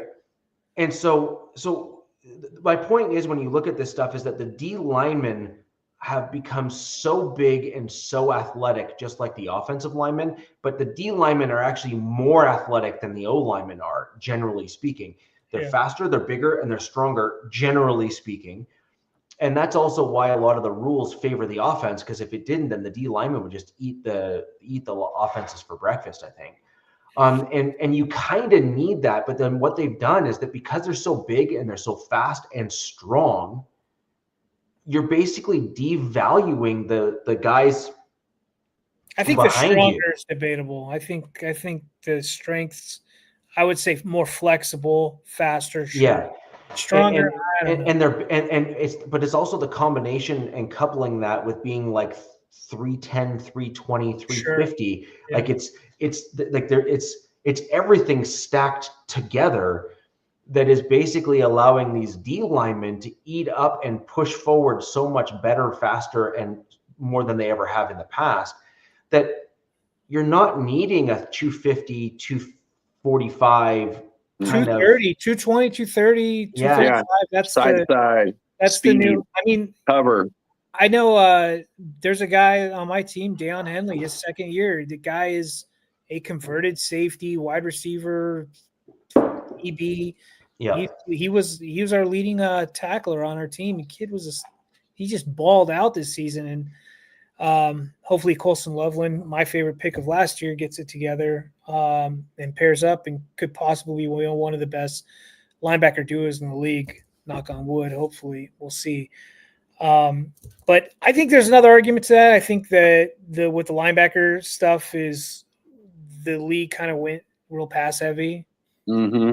But I mean, we'll see. We'll see if this balances back out. I can kind of see it going back to the running game. You got to change it up all the time. You got to do the mismatches. I mean, the same thing. DZ's like Dion Diablo was a converted safety to a linebacker as well for the Raiders. And again, it's just the pass happy league. Yeah, but I mean, I think teams are starting to it's this balance, this weird balance, man. If you can run the ball with Saquon, Henry, or whoever you got, Jameer Gibbs, I mean, it's a huge advantage. I feel like it's a huge controlling that clock, man, is just a massive advantage. And I know that's something that my team wanted to do. And, you know, there was times where they could do it, but there was a lot of times they couldn't do it. And they're looking to fix that. And that's why I feel like the run game is extremely important, more important than I think a lot of us realize, because we're like, oh, we want that receiver. Like we were talking earlier, DK Metcalf, Devontae Adams. But, I mean, run game is O-line, running back, right? So there's multiple layers to that. And look how important it is. If again, you got a 3rd and 3. Yeah. And most teams are going to end up just going passing. So then you can set your defense to that. But if you got that running game going, then if you can go either way, you're keeping that defense going to get that first down and keep that drive going. I mean, that is just so darn important. I know that this last season, J.K. Dobbins, when he was on the field, the Chargers ranked 9th in efficiency. When he was not on the field, they ranked 28th. Yeah. There's a huge difference. And the thing about him is why he played so much is he's a really good pass blocker. He's really good in pass pro. We had a rookie come out of it all. People are like, why don't we see more of him? Well, guess what? The coaches didn't trust him because he's not a good pass blocker. And so if you can't pass block, you're not going to play. Like, I mean, you're not going to have this kid watch your, you know, $250 million quarterback, you know. So yeah. So I have a question just before we kind of wrap up the show here, guys. So who is one player from the Combine that you didn't have on your radar, maybe even at a position that you didn't think you needed? Oh, but like I'm saying, even if I'm not, what I'm trying to say is I'm trying to give the widest options for you to comment on this. So we may have all came into this saying, hey, I want a running back. By the way, I want my Broncos to effectively cut almost all the running backs and double dip in the draft. They should. You guys only scored 6 touchdowns combined last season. Right. And so I want that to happen. I want another guard, and more importantly, more than everything or anything, we need to fix our center position because they sucked. Okay, so that's kind of where my head's at there. But real quick, going back to centers, what scheme does your guys' O-line? Do you know? Is it a combo? It's a hybrid. It's a combo power/zone. The reason I'm asking that is because the Chargers need a center bad, just as probably like you. And my favorite guy out there is Dahlman from the Falcons. Well, his whole career he ran zone, and the Chargers try to run the power gap scheme, which I'm like, well, there goes that. And then I guess Kelly from Indianapolis, he ran, I guess they run like a hybrid there. So that's another option to look at. Sorry that's just something that popped in my head.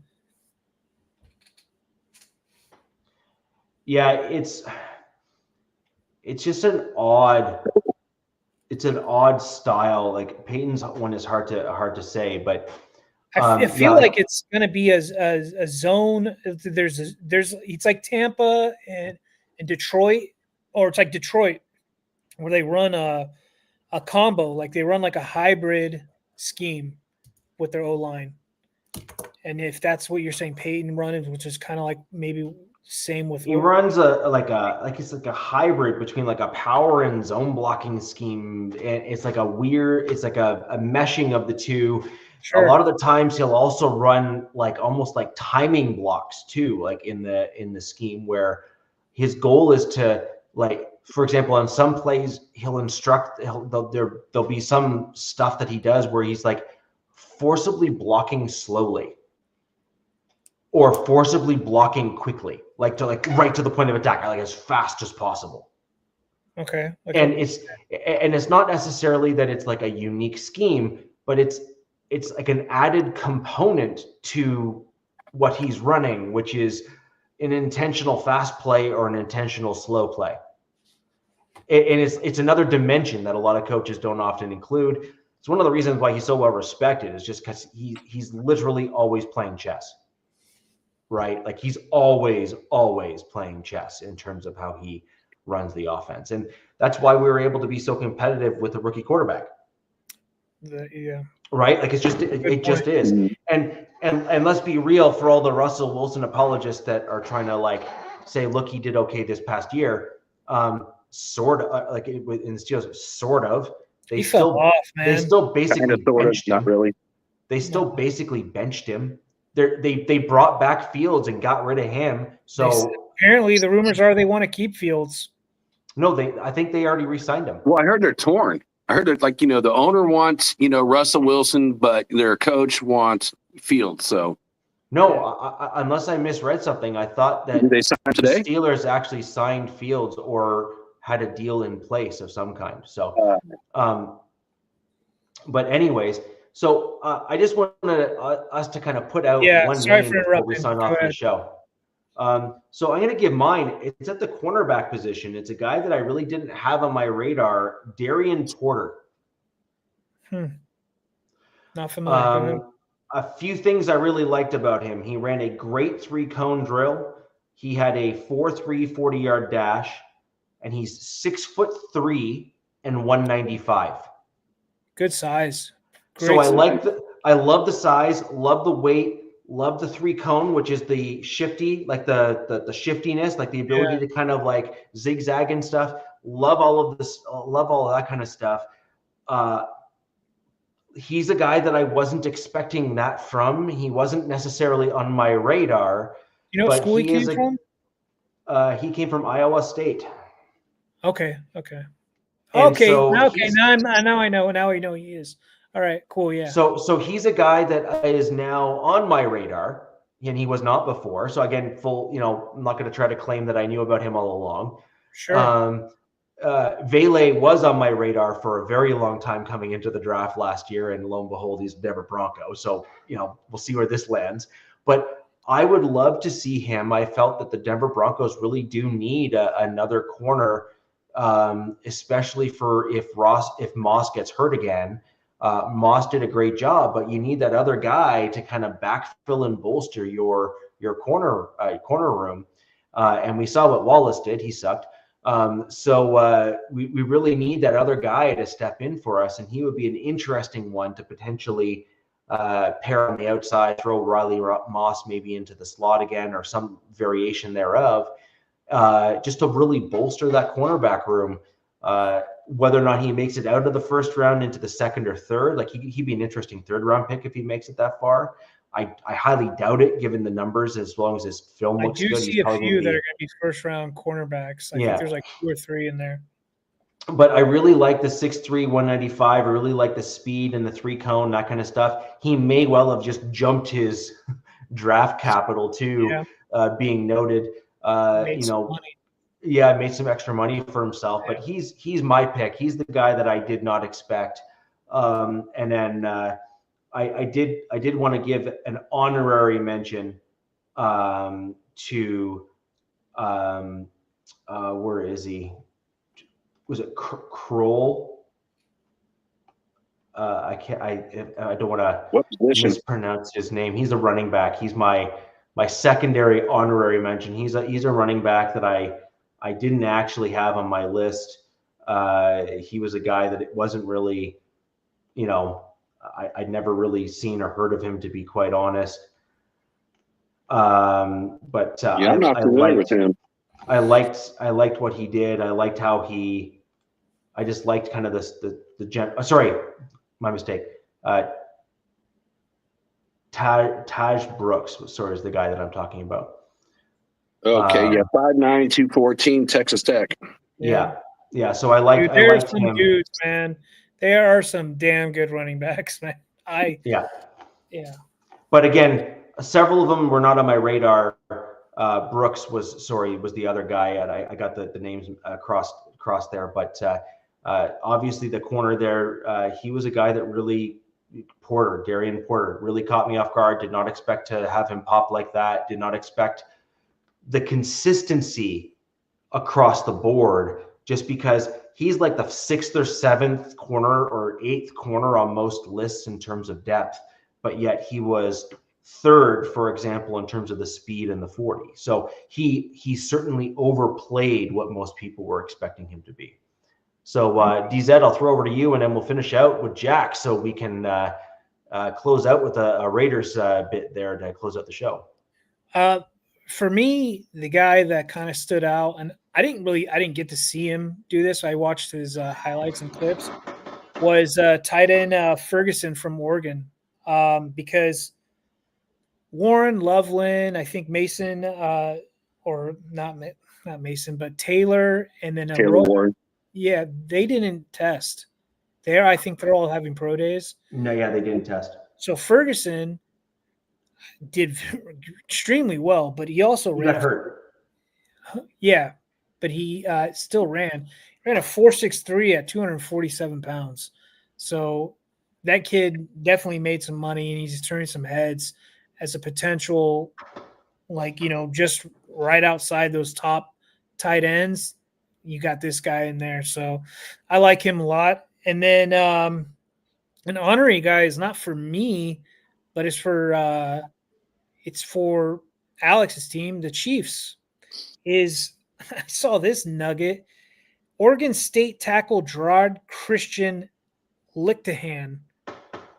I don't think he was invited, or I don't know if he was at the combine, but this dude is 6'10", 350 pounds, biggest player in college football history. And apparently the Chiefs are looking at him as a potential tackle replacement. And I saw that and I was like, oh my God. What was his name? Gerard, Gerard, Christian Lichtenhan, which is Lichtenhan. Yeah, Colorado. Was he Colorado or Oregon State? It looks like he was in Colorado at one point, I think. Yeah, I think he might be a transfer. But I'm like, how well do you run at 6'10", 315 pounds? But I don't know. There's a picture of him pulling for a running back. So apparently he can move. I remember one time they had an offensive lineman that was over 400 pounds and never got invited. He never made it through the NFL they had a either. Tight end that was over 400. Oh my goodness. Yeah. Anyways, I saw that and I had to bring that up because I was kind of taken back by that. But for me, it's Ferguson, and then I guess I think the Golden kid, that wide receiver. I mean, he's definitely going to make some money. He's going to make the first round. Yeah, wherever he goes, I mean, kid's electric. He's super, super fast. I mean, he honestly could be the second wide receiver taken. You think so? I think it's a possibility. I mean, Luther Burden is one that I kind of got my eyes on, but yeah, everything I kind of read, it's he's up there. I watch these, look at the beat writers and do mock drafts and see where they just draft these players, and I see him switching them up. So it's if you get enough of these guys, we'll see after the pro days, Jack, where this all settles out, because right now it's all the guys that did the combine are getting all the hype and kind of moving up the boards, but we'll see how this kind of equals itself out after the pro days. But no, you could be very well right. And I'm it's another thing, another nightmare scenario is man, Chiefs better not get him, but I don't think they go receiver. I don't think they go receiver this. No, they have to go tackle.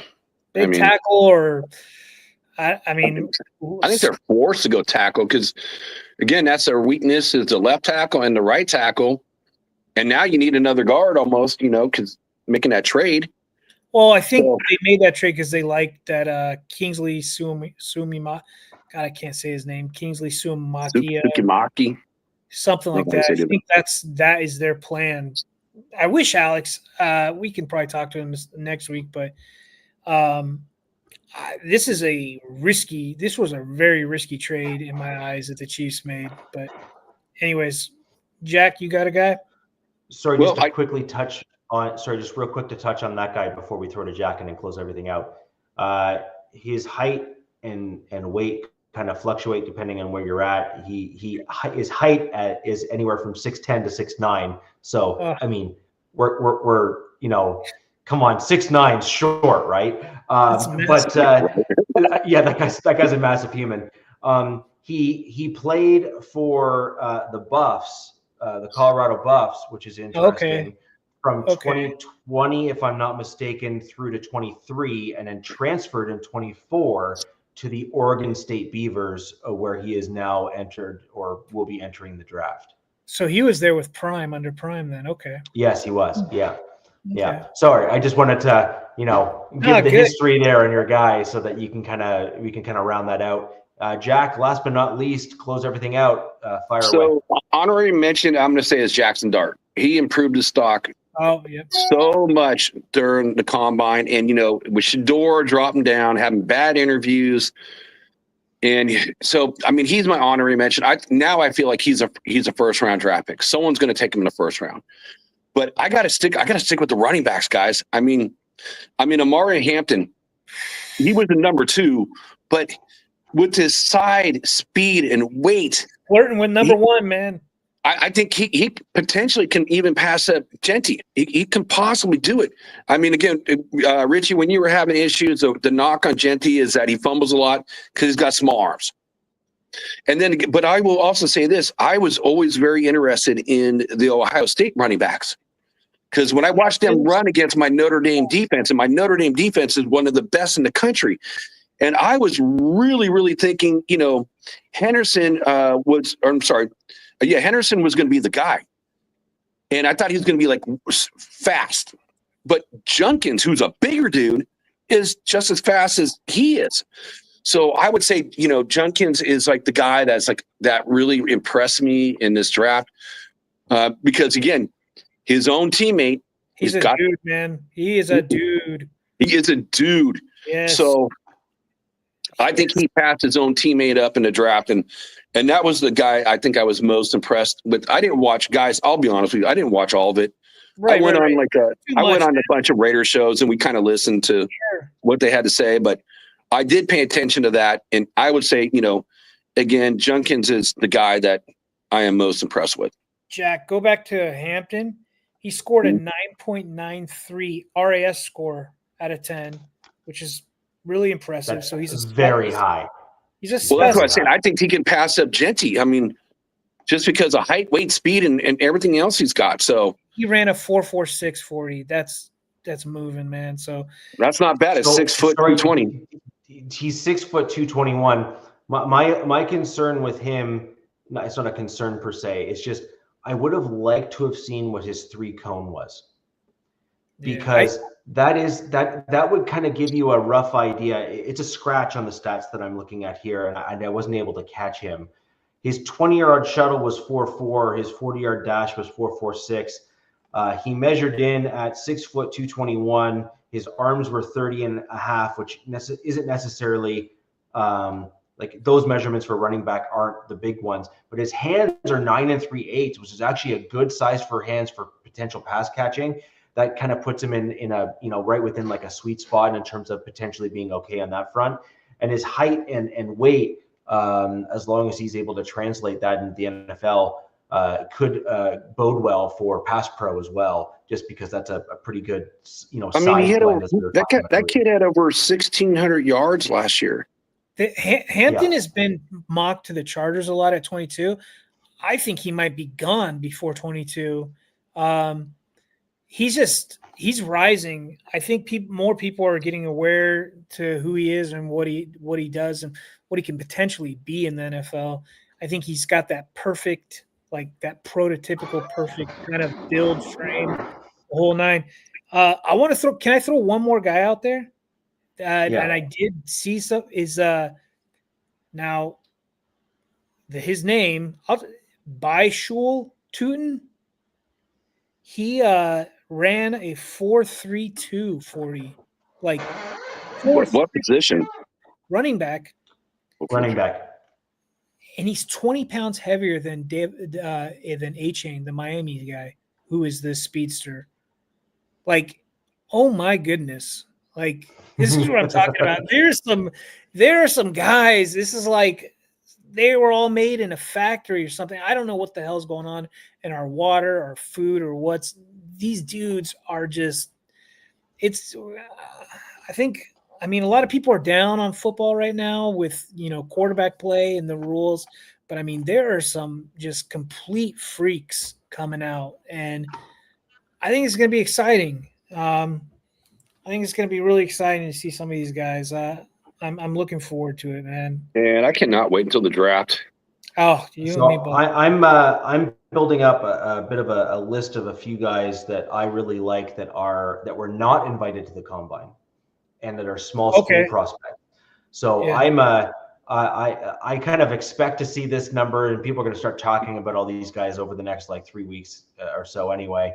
Whereas I'm more focused on, for example, I was already following Quinn Miners before he was drafted by my Denver Broncos, because I immediately shift once the combine's done to start looking at small school and guys that were not invited to see what was left out and or omitted.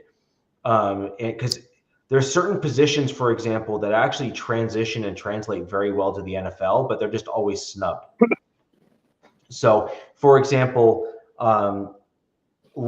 tackles and guards and stuff like that, if they show certain skill sets, can often get picked up later in the draft and actually turn out quite well in the NFL. Yeah. Running backs, wide receivers, and D linemen, their skill sets translate often verbatim, just one-to-one over to the NFL, even from small schools, because if their technique is sound, technique is technique, and it just naturally applies from A to B. So sure. I'm already on the find me some small school interesting prospects and kind of take a look at some things.